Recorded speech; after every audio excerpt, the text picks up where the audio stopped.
You're welcome back to Now Breakfast at Kaba Fest 2024. I'm Stephen Imediegu here with Nabila Usman.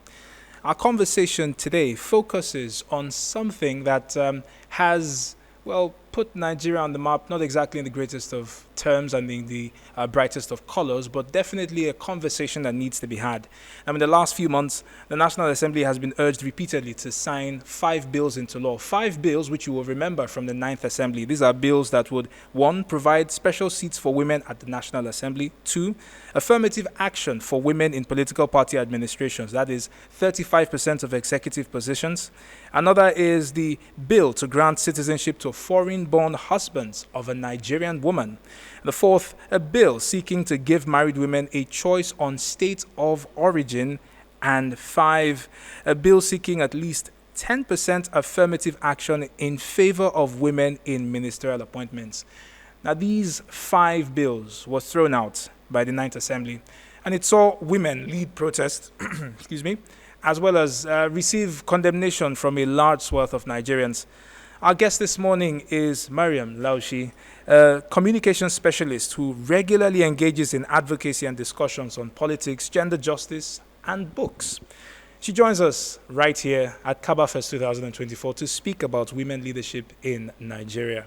So I do want to tack on to that introduction as part of why Maryam is in a perfect position to have this conversation with us. Maryam is part of I don't know whether I would call you guys the original set of people who lobbied and drove and successfully saw the Not Too Young to Run movement become a bill, become a law, and now we have people in their 40s in significant positions in the country across subnational and national level. And Maryam, I can only imagine how much gratification doing that was, especially in a country like Nigeria where we believe that getting change is a difficult thing. Was it worth it? Yes, absolutely. I think that it was difficult, but it was time. And a lot of advocacy, a lot of strategy comes into doing something like that. And it's great when you see young people really begin to take positions that they should be a part of. I think it's been great, apart from political positions, because we've seen the youngest members of state parliament and national parliament in their late 20s and even early 30s. So it's really beautiful to see that this change is there. But what really is the issue is that you find a lot more young men than young women. And this brings us essentially back to today's conversation, Yes. the conversation around gender. There was a panel yesterday where the poet and journalist Hawa Saleh said gender is in everything. She was happy to bear, I don't know whether I would call it the bad news or the good news. Yes. So yeah, maybe you want to do that, lay the foundation. When you look at Nigeria, what do you see gender-wise in positions of governance? Not great. I'm gonna try not to use any terrible words, but it's not great. I think culturally as well as politically, we don't give women the space to participate at the level that they should. So, for example, one thing people may not really be aware of is how northern Nigerian women, for example, are really active in the political space. However, women are preferred when it's time to get votes, when it's time to rally the market women, but never when it's time to get appointments, to hold positions, to run for office, to win their candidacy in a political party. And we get to see that when we look at our representation in parliament. I mean, Nigeria is really lagging behind because we have, I think, less than 7% of our parliament women. We don't have any female governors. We had a couple who came close in recent years, but nobody has really done it. We have about, I think in the northern region of the country, we have about 2 female deputy governors, which is really big for us. I mean, that is already something, but we need a lot more than that. And we see a lot more of the egalitarian culture in the Southwest, I would say, because we see a lot of female deputy governors, we see a lot of women in leadership positions, in banking. It's very prominent in the Southwest. So I need to know what they're doing so we can get that across the country. The same media, would you like to drop some nuggets? In due time, in due time. But there's a way these conversations are usually phrased. We need to let women. It's something that I've heard over and over again every time we talk about how women are not in positions of authority in Nigeria. And I find it strange because this is not how we started. I remember names like Amina Zazel. I can remember, even as someone from the eastern part of Nigeria, how revered women are in traditional Igbo society. But we find ourselves in a country where we now have to give women the permission to do the things that they are great at doing. And I say great at doing because it's not a sexist example. I don't think any home without a woman functions properly. There's always a dysfunction. And when you look at the numbers of men to women in Nigeria, it's comparative, it's close. The men edge it by a little bit. But in the example you gave, market women being needed as voters, and then you find women market leaders being asked to rally them. Why aren't the women taking the power that they have and saying, you don't want to give us this seat, we'll go someplace else and create our own seat? Why do we have to permit women to do what naturally comes to them? So I think when we talk about permission, it's a cultural barrier. There are many pointed cultural practices and barriers that stop women from actually accomplishing what they can accomplish. So, for example, even religiously, right? There are two very prominent religions in Nigeria that teach women to take permission from husbands, at least to start with. We have the rate of education for young women, girls, lower than it is for boys. We find that when people are living in poverty, for example, and they have to choose one person to give an education, it's likely going to be the male. Inheritance laws, for example, we know that men are more likely to inherit land and all the other factors of production and money than women are. So what does that mean? The playing field is actually not leveled. And when you come into part of why, I remember that in the 8th Assembly, the reason that they didn't pass the Gender Equal Opportunity Bill was because the word equal was in it. And a lot of men in the National Assembly, in the Senate, said that there is no way they're going to pass a law that calls a woman equal to a man. So these are some of the barriers in terms of how our families are set up, how our culture is set up, how our belief systems are set up, and even how women are raised. It makes it really difficult. And I like the idea of like women all coming together for one good reason, but that's difficult because you would never find that all women think the same or want the same things or want the same political party or want the same person to be president or governor or anything like that. So what happens is that because we are separated into these different groups, we end up going with general consensus on different things. And because men own the factors of production, land, money, all of those things, then it's more likely that they are able to make those decisions. If you're just joining us, you're listening to Radio Now 95.3 FM Lagos. It's the Kaba Fest special. The Now Breakfast team is live in Kaduna City. Myself, Nabila Usman, and my co-host, Stephen Imediegu. And we're in conversation with Maryam Laushi. Maryam Laushi is a communications specialist and happens to be a pioneer member of the Not Too Young to Run movement, which again became a bill, became law, and we're now feeling our reality. Yes, it's exactly reality. We're discussing women in positions of leadership, and Maryam, at this point, right, I want to look at the last election cycle. We all know Aisha Binani, right, ran to be the governor of Adamawa State, became candidate of a major party, right? So that in itself was a massive positive. I remember the conversations that came out of that. The regular people thought you know what, this election had some magu magu. We saw it, it was notorious with the INEC rec who did what he did. I'll set that aside, right? But this is why I'm raising it. There were many people who said, even if there is corruption, we want to see a woman make it to the top. We heard that conversation when Patricia Ete was Speaker of the House of Representatives, and people said, she's a woman, she stole, even though, men have been accused of stealing as well, and it booted her out of that position. So I kind of want you to speak about that, the expectations that we want women in positions of power, but if they're going to be in those positions of power, they also need to be above board. How do we retain integrity, whether it's men or women, and how do we disassociate it from gender as if it's inherent?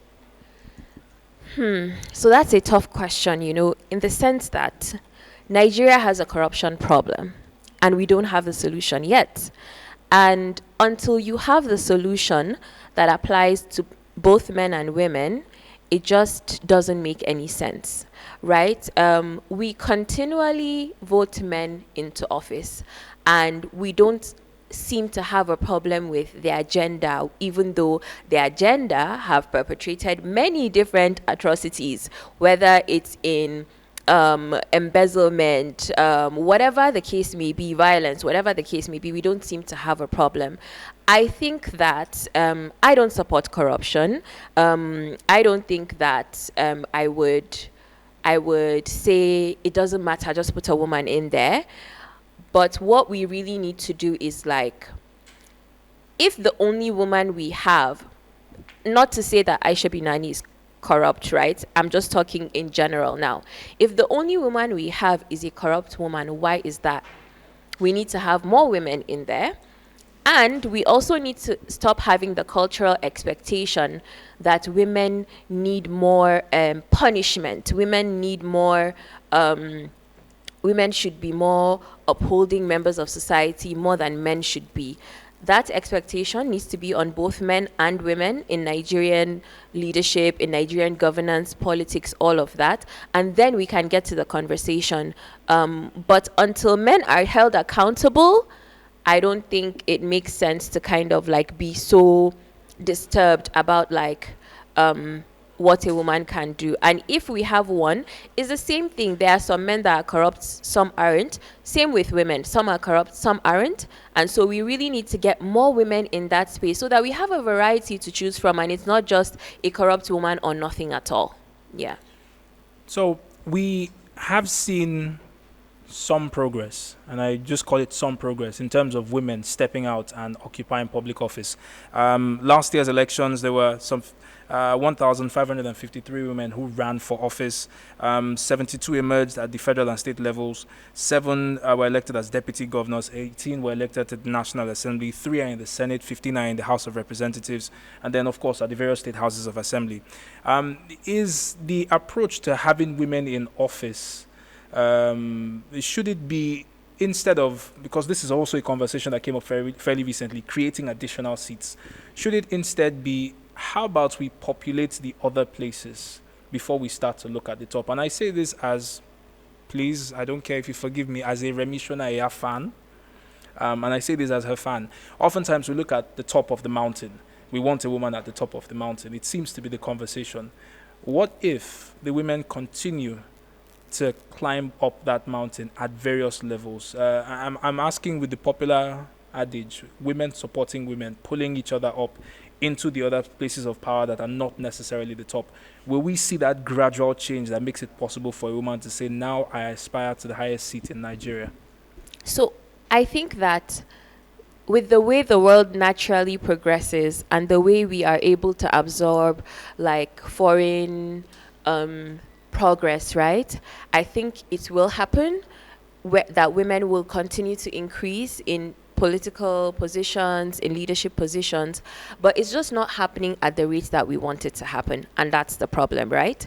In fact, sometimes we regress, especially in Nigeria. Sometimes we move forward and then we move backward, and it may not necessarily be like effective, and that's why the argument for affirmative action is there, because this was successful, I think, in Rwanda, in one of the African countries. Rwanda, Yeah, yes, it has special seats for women in the legislative. Exactly. And now they have more women in parliament than they have men in their country. So we've seen in places like Ethiopia and Liberia where women have actually led. And I kind of want to look at it with like through the lens of like Barack Obama, in the sense that probably a lot of people did not expect a minority, a half black man to become president. But as soon as he did, it filtered down in a weird way, not necessarily politically, right? Though it had some impact politically as well. But you could see even from the movies we were watching, from the expectations that people had of black people, Right. he changed that narrative for black people, African Americans. He changed the way they were seen and began to change the idea of what they look like as leaders. Now in Nigeria, we don't envision women as president. It's the kind of thing, I do an exercise, and on my panel later I'm going to do the exercise. Close your eyes. Imagine the president of the country walks in. Who do you see? Most likely a man. And we need to begin to envision what it looks like for a woman to go there. If Remy Shania wants to go up there, please go ahead. But that's not the only position we need to go for. We need to have like a very strategic approach, that we're going at the lower levels, we're going at the higher levels, we're going in through making money, we're going in through owning land, we're going in through different avenues, and having like a strategic plan that really brings women out in the way that we want them to be. You know, there was research, and forgive me, I don't recall the specifics, but this research was done in Europe, and they were looking at women in political parties and in parliament, and essentially, women in those positions are more likely to collaborate across party lines. They're more likely to build consensus to pass important, critical, social impacting laws. These are some of the things that come up when you think about women in those positions. Every time I see a picture of the president with the governors, I have, on a personal note, it's a problem that I can't see women in that picture, because I don't know what sort of holistic conversation can be had about Nigeria without women in those positions. I would like you to speak to us, right, on just what sort of deliberateness needs to go into, if we reconsider this bill for special seats for women in the legislative arm, how deliberate would we need to be to ensure that it sustains, that impact-wise we actually do reap the benefits? Because typically those kinds of laws are temporary. It's about maybe 20 years or more. I don't know how many years was proposed with this particular bill. So what would deliberateness look like? It looks like having a plan and having allies.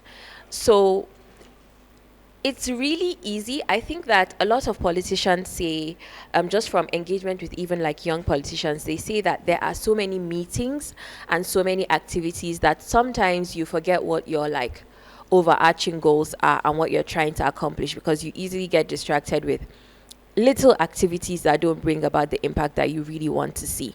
So there needs to be a plan. I don't think that going in with affirmative action and just holding the position is enough.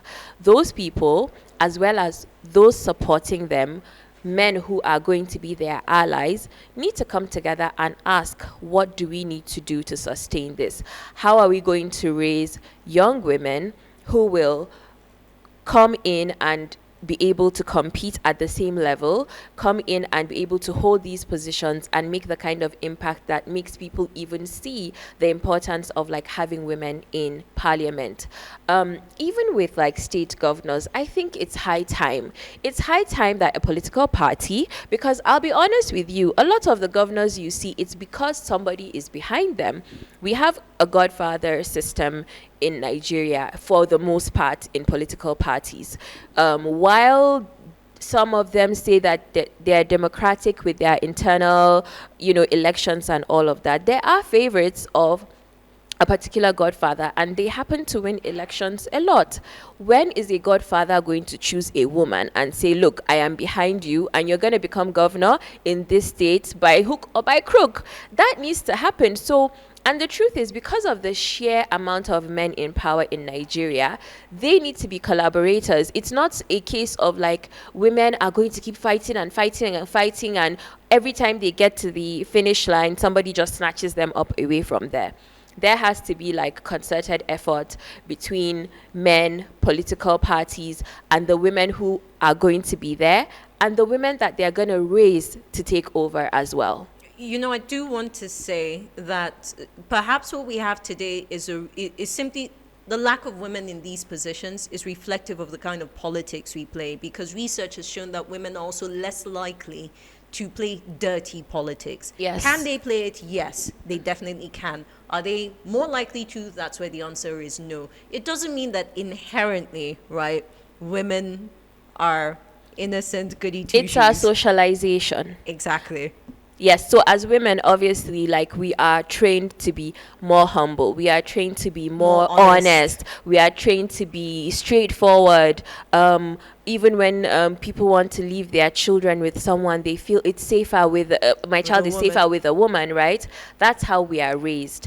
We are also not raised to be like aggressive as men are raised to be. So I think, and the truth is, like, politics needs that strand of aggression. If you want to be able to compete in a place like Nigeria, then you need to have like more of that energy, more of that aggression to go for it. Yeah. So we've had great leaders, female leaders, women leaders in Nigeria. We've had record breakers, record makers. You cannot talk about Nigeria's history without saying a certain Kuti, and I'm not talking Fela Kuti at all. You cannot talk about sports in Nigeria without mentioning a plethora of names. The most successful football team on the African continent is a female football team, the Super Falcons. Is it time that we start to highlight these women who have made it into public office in Nigeria as a way to show other women to say it is possible, and as a way to show every other person in Nigerian society this is an option that you must consider next time around? Do we need to highlight the voices and the achievements of women who are currently in public office some more? Yes, so I think it's being done to a certain extent, but not enough. So like in media, representation matters. Once you are able to show that it can be done by a particular kind of person, in this case a woman, then people begin to see it, people begin to believe it, and people begin to aspire to it. So I believe that the documentation matters. I believe that, I mean, even when we say that there are deputy governors that are women, I don't think people even know their names. Like, who are they and what exactly are they doing, right? It's really important for us to be able to share their accomplishments, their work, even the day-to-day activities of what it takes for them to hold those positions. We need to have a forum where women are able to go and learn and listen to some of these women who have been successful in doing this work. Sharing knowledge really matters, and it helps to prevent mistakes, and it helps to win the next time around. Very well. Ladies, gentlemen, and I started with ladies and gentlemen because like I said, I'm a fan of Remy Shonaya. My name But is it Steven. is typically ladies and gentlemen. Listen to how sober Stephen has become. No, listen. Maryam, you said all the words that have questioned his existence. Not question my existence. You validated a lot of the things that I have been mulling, and I've been called. There's a WW name they used to refer to my gender that seems to listen to women's voices a lot. So say it, woman rapper. they say woman rapper. Please, I'm a mama's boy. Deal with it. Thank you very much for speaking with us. Thank you very much for the work that you're doing. What you have done so far has enabled young Nigerians to be able to stand up and take charge of this nation. And I sincerely hope that what you're doing now will enable women to stand up and help Nigeria to become the nation that she deserves to be. So thank you very much for your work, and thank you for your time and your expertise this morning. We pray that women, we get to see women. I hope in my lifetime it happens. So thank you. So do I. You're still listening to Now Breakfast, coming to you live from Kaba Fest 2024 in the town, the state, with good roads, Kaduna. My name is Stephen Imediegu, here with Nabila Usman. Up next is the headlines at 8 on Now Breakfast. Do stay with us.